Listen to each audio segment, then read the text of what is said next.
How to add page numbers in Google Docs. First of all, open the document where you want to insert page numbers. Next, tap the plus icon at the top, which is the insert option.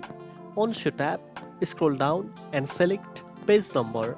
You will see different layout options for page numbers, such as placing them at the top or bottom of the page, and whether to start numbering from the first page or after the first page. Choose the style that fits your document. If you want to skip numbering on the first page, make sure to select the option for that. Page numbers help keep your document organized, especially when it's lengthy or contains multiple sections. These features make it easier for readers to navigate and reference specific pages. Once you tap on your preferred style, page numbers will automatically appear throughout your document. And that's it.